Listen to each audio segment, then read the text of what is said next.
আজকে তোমাদের সাথে শেয়ার করব ঝিঙে চিংড়ির ঝাল। অতি সাধারণ রেসিপিটা কিভাবে বানাবো সঙ্গে থেকে দেখতে থাকো। আজকের রেসিপি ঝিঙে চিংড়ির ঝালের জন্য আমি একটা মশলা তৈরি করে নেব। প্রথমে দেব ডুমো ডুমো করে কুটে রাখা একটা পেঁয়াজ,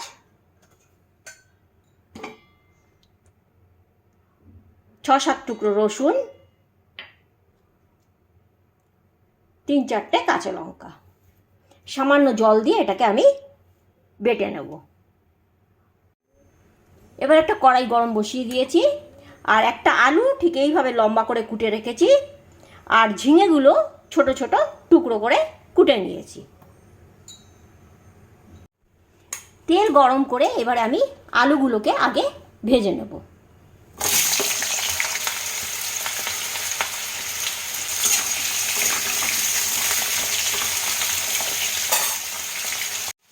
আলুগুলো আমার ভাজা হয়ে গেছে, আমি আলুগুলোকে তুলে নেব।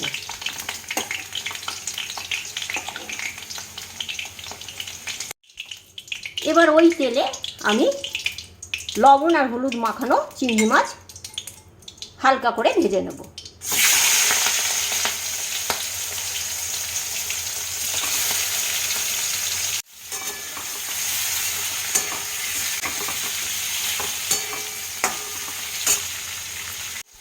চিংড়ি মাছগুলো আমার ভাজা হয়ে গেছে, এবার চিংড়ি মাছগুলোকেও আমি তুলে আলাদা করে রেখে দেব।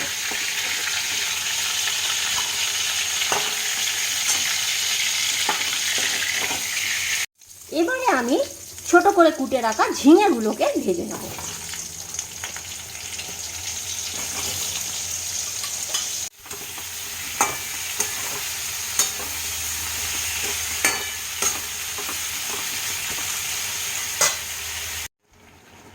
এবার ঝিঙেগুলোকে তুলে নেব।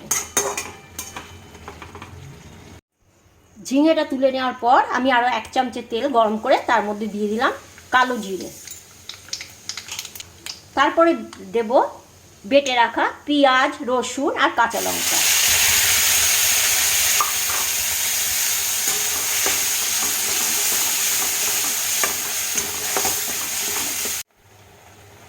মশলাটা একটু নাড়াচাড়া করার পর আমি দেবো ছোট করে কুটে রাখা টমেটো, দেব কাশ্মীরি লঙ্কা গুঁড়ো, দেব ধনে গুঁড়ো, দিলাম হলুদ গুঁড়ো,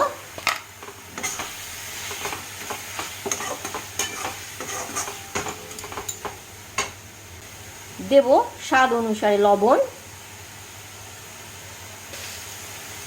সামান্য চিনি,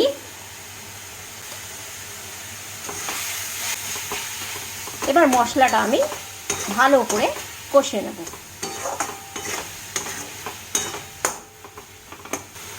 মশলাটা কষা হয়ে গেলে আমি দেব ভাজা জিরে গুঁড়ো।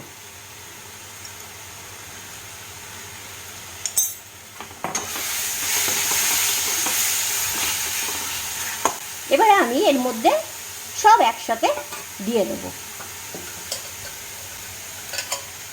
প্রথমে দেব ভাজা আলুগুলো,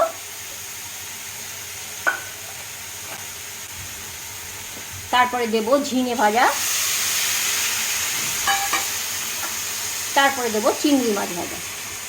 এবার এইটা দিয়ে আমি সমস্ত মশলা দিয়ে ভালো করে কষবো।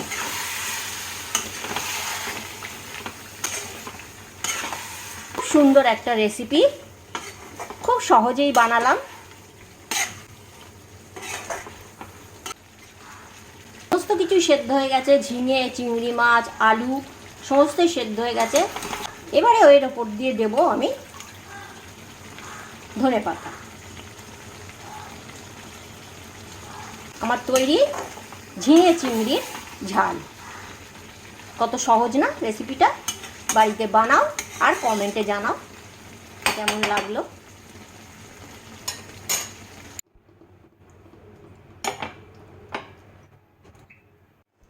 আমার তৈরি